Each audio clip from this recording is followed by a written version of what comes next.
Hello friends, नमस्कार। आइए आप सभी का स्वागत है एसएम इंस्टीट्यूट सीतमसराय यूट्यूब चैनल में।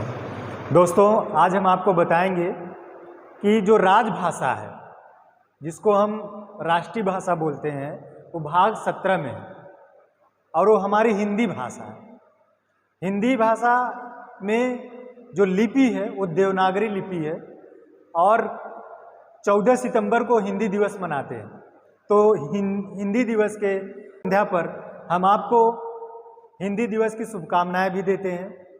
और ये जो राजभाषा है ये अनुच्छेद 343 में है और भाग 17 में है और अनुसूची 8 में 22 भाषाओं को मान्यता मिली। तो कोई भी देश है, कोई भी दुनिया है, कोई भी शहर है, वो भाषाओं के आधार पर वहाँ का विकास होता है। तो पूरे भारत में राजभाषा का दर्जा दिया गया है हिंदी को। तो राजभाषा आपके भाग 17 में है, अनुच्छेद 343 में है। इसकी जो लिपि है ये देवनागरी लिपि में है। अब भाग 18 वेरी वेरी इम्पोर्टेंट है और 17 भी बहुत इम्पोर्टेंट है। ये पूछा है परीक्षा में कि जो राजभाषा या हिंदी भाषा है कौन से भाग में है, तो भाग 17 में है। कौन से अनुच्छेद में है? 343 में। ये एक बार पेपर में आ चुका है, ये पीसीएस में आया हुआ है, जो प्रवक्ता के टीजीटी पीजीटी में एग्जाम हुए उसमें आया हुआ है। आपातकाल भाग 18 में है, ये भी बहुत महत्वपूर्ण है। नेशनल इमरजेंसी के नाम से इसको जाना जाता है, जिसको हम राष्ट्रीय आपात भी बोलते हैं। ये अनुच्छेद 352 में है। राष्ट्रीय आपात कब लगता है? जैसे कोई बाह्य आक्रमण हो गया, कोई भी देश हमारे देश पे आक्रमण कर दिया, युद्ध कर दिया, हमला बोल दिया, तो उस समय राष्ट्रीय आपात घोषित कर दिया जाता है। नेशनल इमरजेंसी जो है घोषित हो जाता है। जैसे हमारे देश में 3 बार राष्ट्रीय आपात लगा।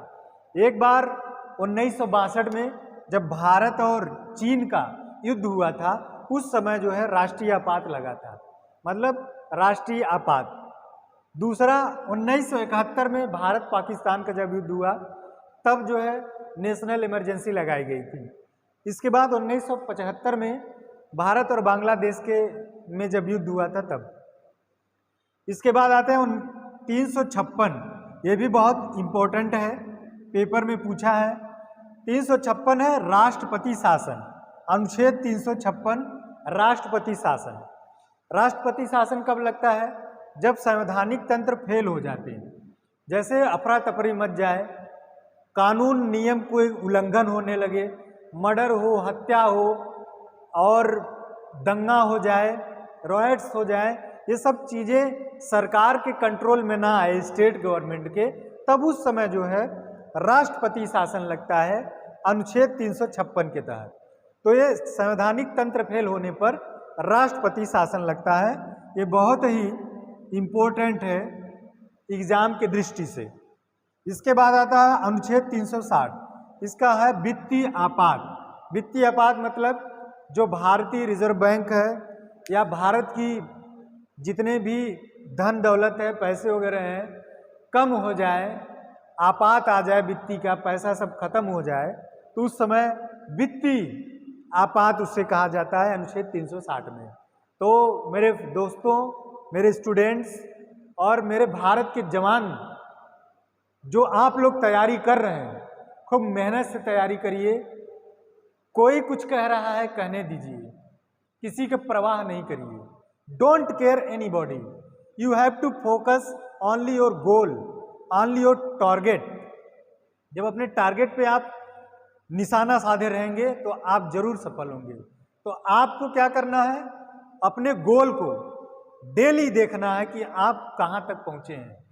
अपने आप को समझाइए, अपने चेतना को जगाइए, अपने मन को जगाइए, क्योंकि मन के हारे हार है, मन के जीते जीत। जो आप सोचते हैं वो आप बन जाते हैं। यदि आप कोई सपना देखें कि मुझे कुछ करना है, मुझे कुछ बनना है, तो आप बन जाएंगे। स्वामी विवेकानंद ने भी कहा है कि उठो, जागो और तब तक मेहनत करो जब तक तुम सफल ना हो जाओ। और बी हीरो, नायक बनो। महान बनो, ताकतवर बनो, शक्तिशाली बनो। वो कैसे? डर सबसे बड़ा पाप है। कभी मत डरिए प्रतियोगी परीक्षा से। अपने आप को मजबूत रख करके मेहनत करिए और सफलता आपकी कदम चूमेगी। आप ये समझ लीजिए कि अच्छे लोगों की तलाश करती है प्रकृति।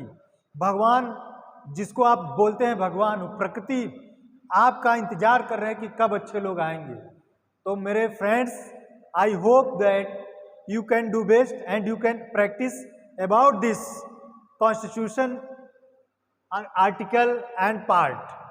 So वीडियो अगर आपको अच्छा लगा हो तो लाइक करिएगा, शेयर करिएगा और लोगों से सब्सक्राइब करिएगा और भारत को मजबूत बनाइए, अपने आप को मजबूत कराइए। जय हिंद, जय भारत।